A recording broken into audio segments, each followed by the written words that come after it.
Hello guys, आपका हमारे YouTube channel easy mathematics with Tom light में स्वागत है। तो दोस्तों, कॉपी और पेन लेकर के तैयार हो जाइए। आज हम समांतर श्रेणी का दूसरा पार्ट शुरू करेंगे। उससे पहले यदि बच्चों आपने अभी तक हमारे चैनल को सब्सक्राइब नहीं किया है तो सबसे पहले बेल आइकॉन बटन दबाकर हमारे चैनल को सब्सक्राइब कर लीजिए ताकि आने वाला हर नया वीडियो सबसे पहले उस पर तक पहुंच सके।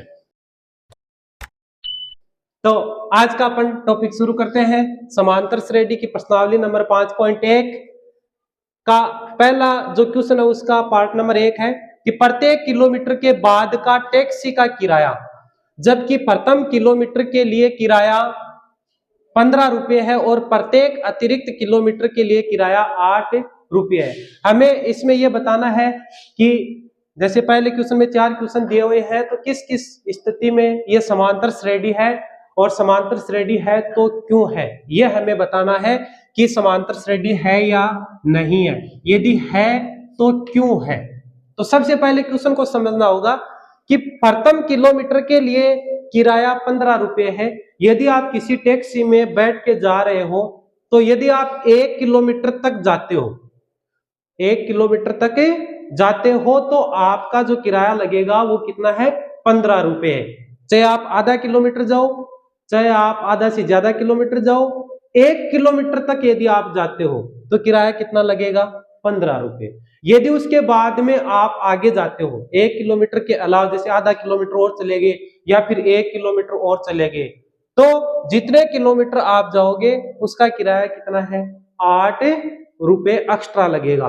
तो प्रथम किलोमीटर के लिए जो किराया है वो कितना है, 15।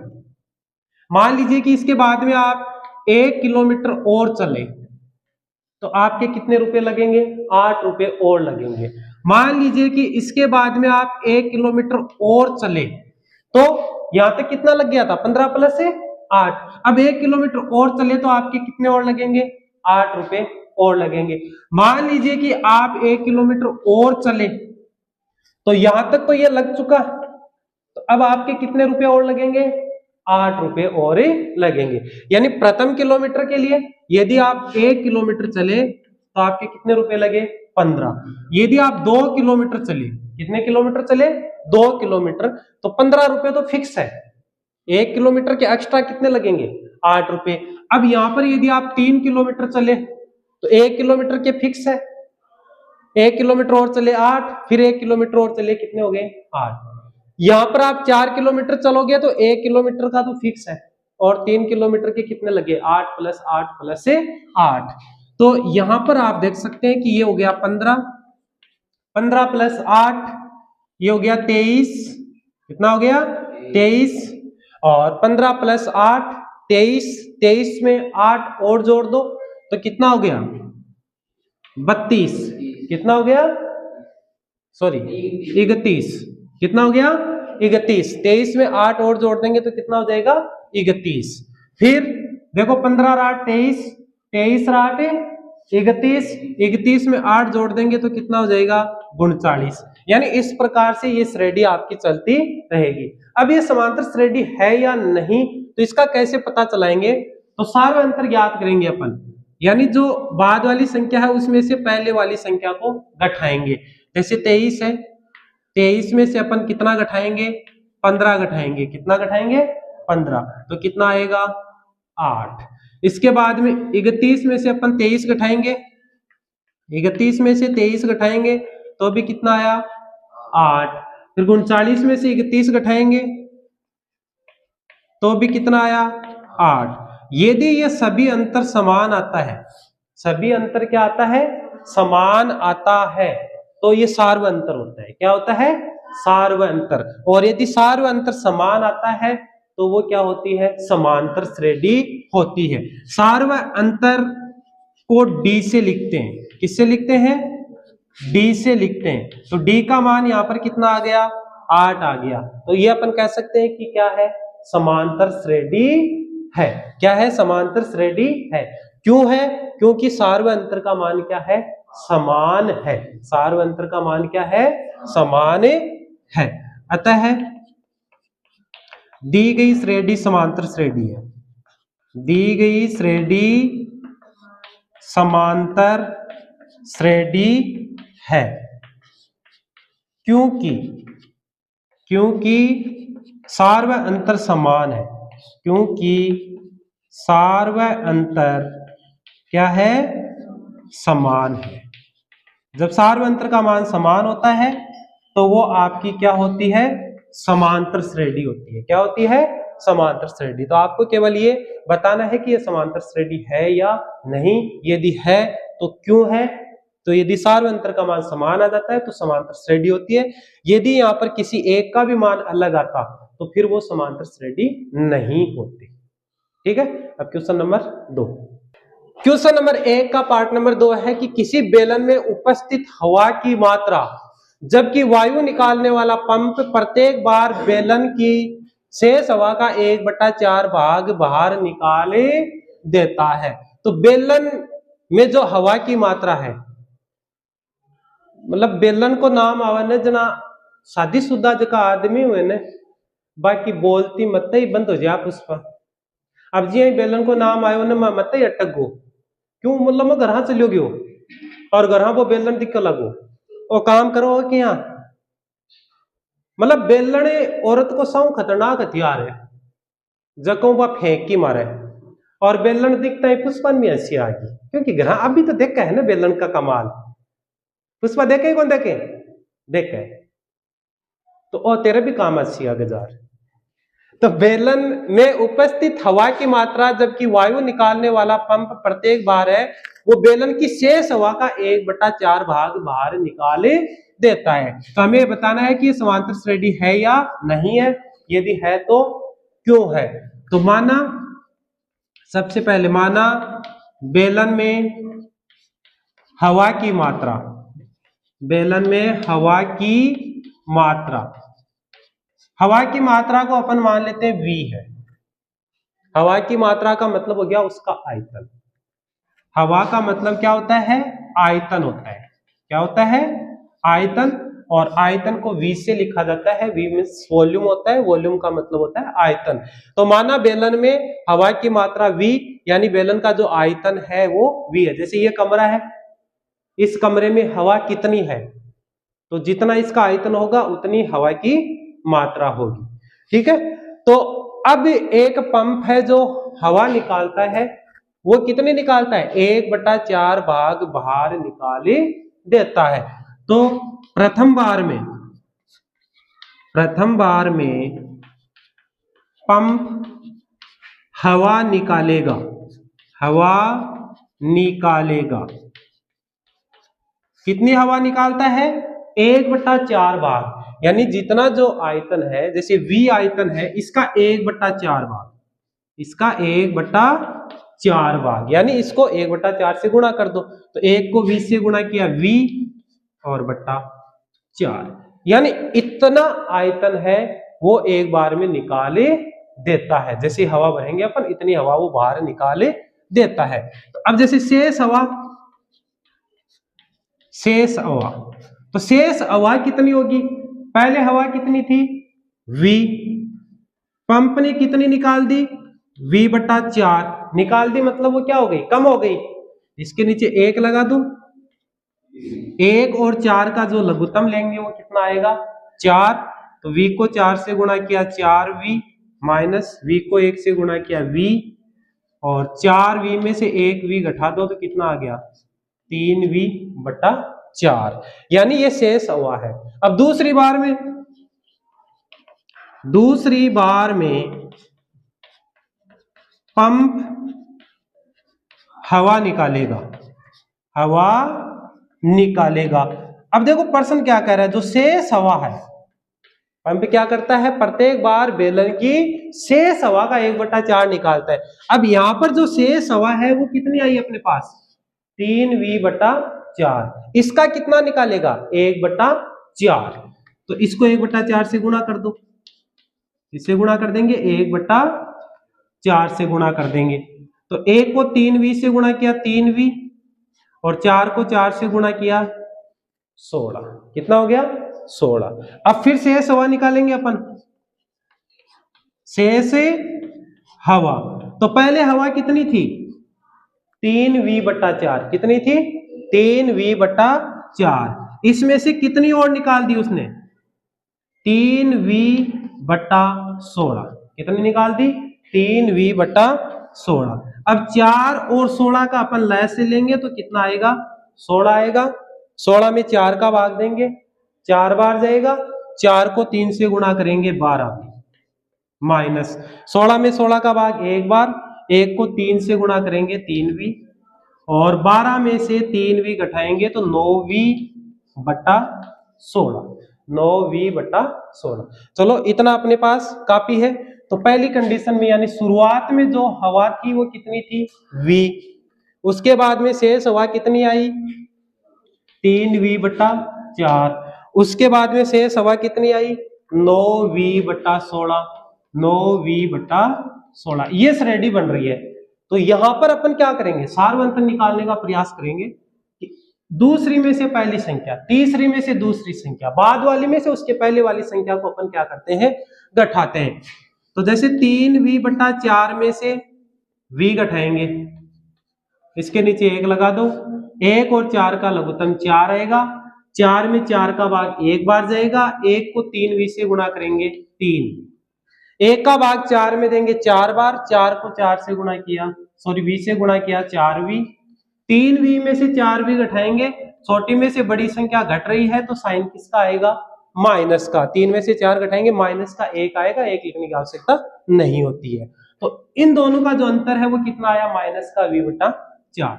अब इन दोनों का अंतर देखेंगे तो 9v/16 माइनस 3v/4। यहां पर जो लैसा आएगा कितना आएगा, 16 और 4 का लैसे आता है 16।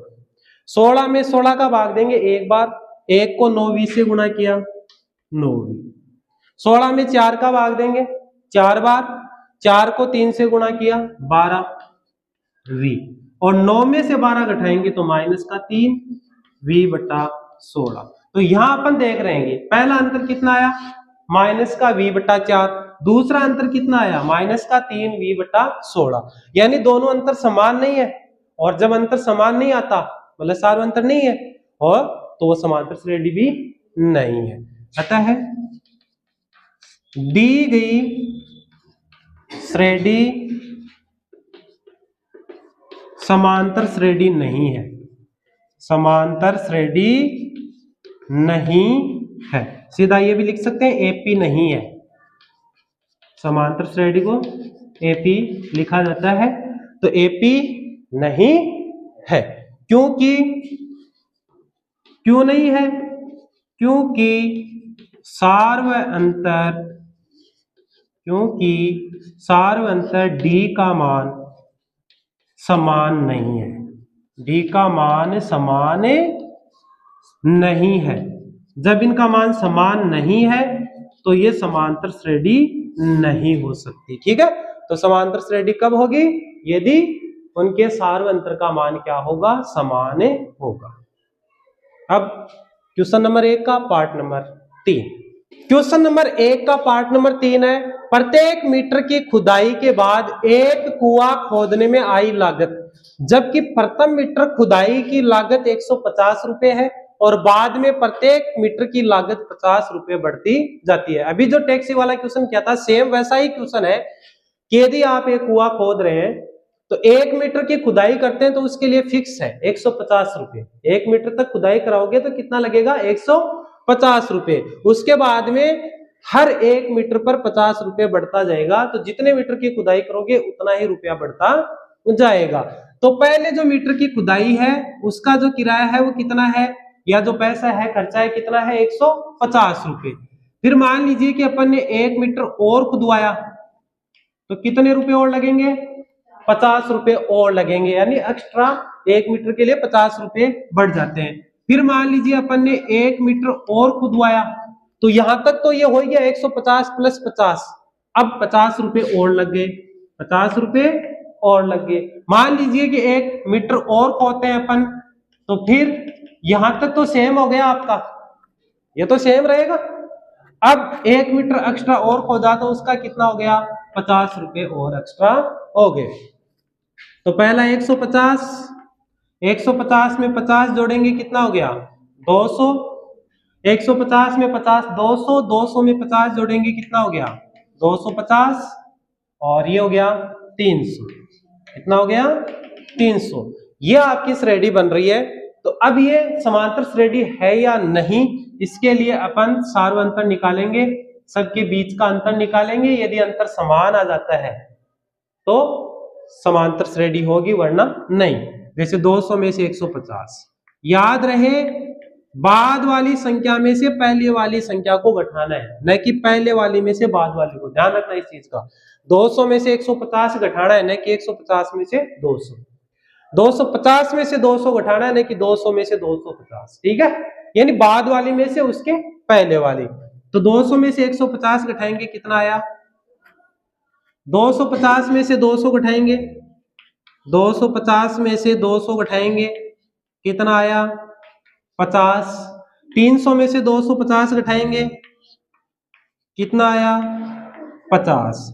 तो यहां पर अपन देखते हैं कि इन सब के बीच का जो अंतर है वो कितना आ रहा है 50-50 का, यानी समान अंतर आ रहा है। क्या आ रहा है, समान अंतर आ रहा है। तो समान अंतर है, इसका मतलब ये क्या है, एपी है, यानी समांतर श्रेणी है। अतः दी गई श्रेणी एपी है, मतलब समांतर श्रेणी है, क्योंकि सार्व अंतर d का मान समान है। सार्व अंतर d का मान क्या है, समान है, इसलिए ये क्या है, समांतर श्रेणी है। अब क्वेश्चन नंबर 1 का पार्ट नंबर 4। क्वेश्चन नंबर 1 का पार्ट नंबर 4 है कि खाते में प्रत्येक वर्ष का मिश्र धन जबकि 10,000 रुपए की राशि 8% वार्षिक की दर से चक्रवर्ती ब्याज पर जमा की जाती है। तो ये जो 10,000 रुपए की राशि है, जमा की गई राशि है, मूल राशि, उसको बोलते हैं मूलधन। क्या कहते हैं, मूलधन। तो ये आपका मूलधन है। मूलधन कितना है 10,000। मूलधन कितना है 10,000 रुपए। 8% की दर से, ये दर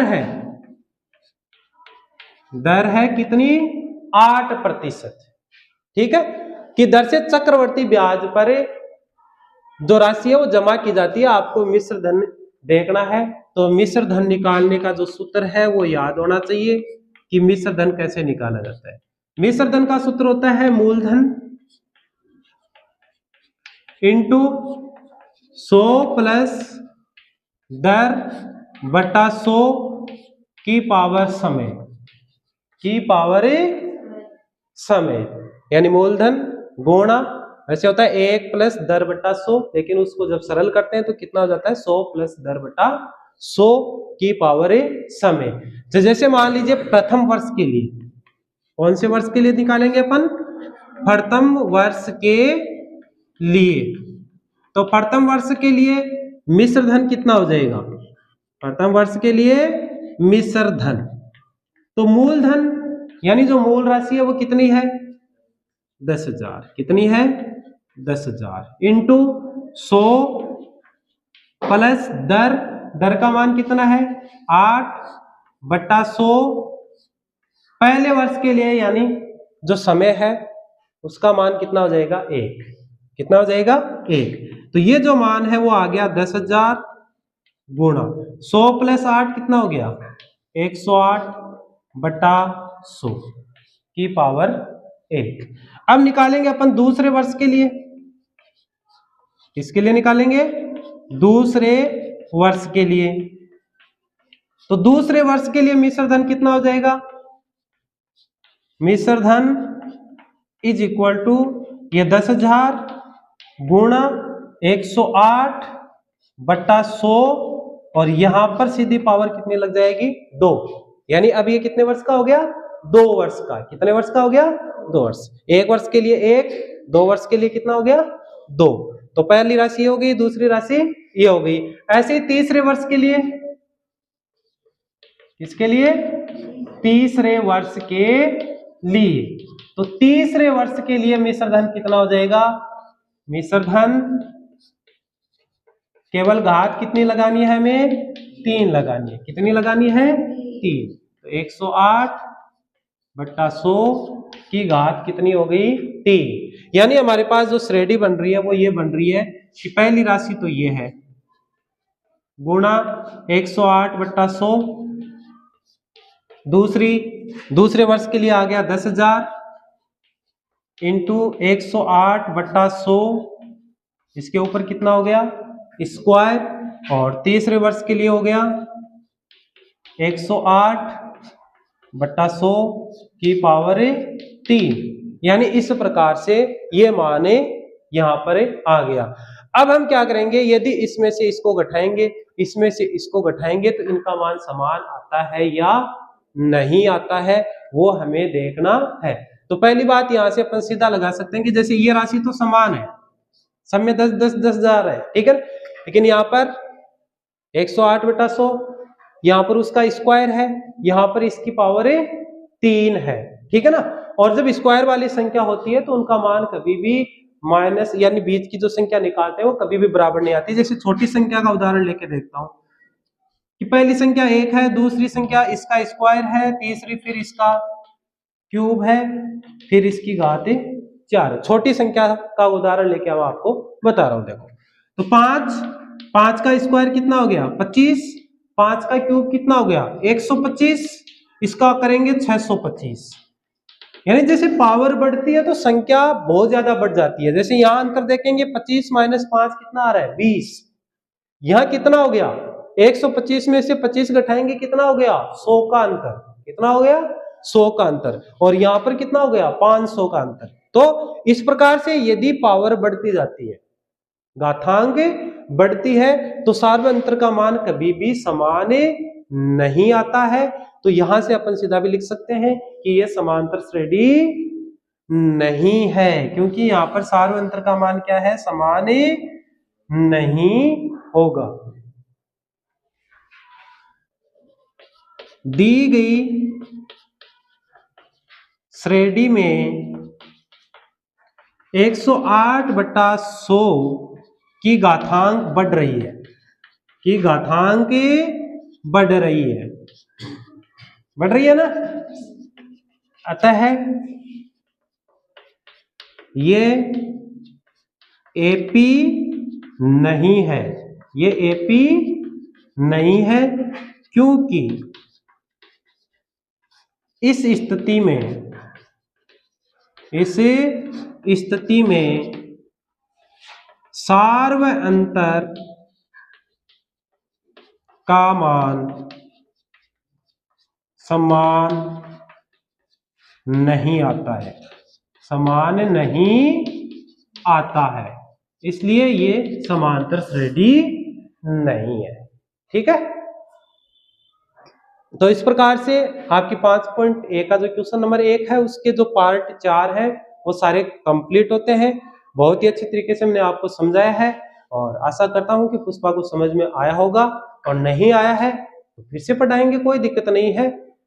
तो आज का पार्ट यहीं पर समाप्त करते हैं। यदि आपको हमारी वीडियो अच्छे लगते हैं तो वीडियो को लाइक कीजिए, शेयर कीजिए, कमेंट कीजिए और हमारे चैनल को सब्सक्राइब कीजिए। मिलते हैं अगले नए पार्ट में, तब तक के लिए बाय। डन।